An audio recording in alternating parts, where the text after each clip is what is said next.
আসসালামু আলাইকুম ভিউয়ার্স, আমি আজকে নিয়ে এসেছি আলু দিয়ে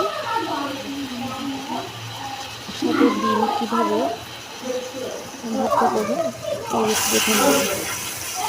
প্রথমে সরিষার তেলের সাথে পেঁয়াজ কুচি আর একটু হালকা মশলা দিয়ে একটু ভেজে নিলাম, সাথে একটা ডিম নিলাম।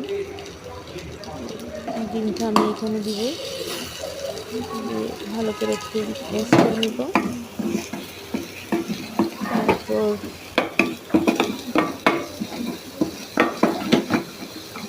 তারপর আমার মিক্স করে প্রায় শেষ। আলুটা এখন দিয়ে দিব, আলুর সাথে পেঁয়াজ কুচি, কাঁচামরিচ সাথে দিয়ে একটু ম্যাশ করে নিয়ে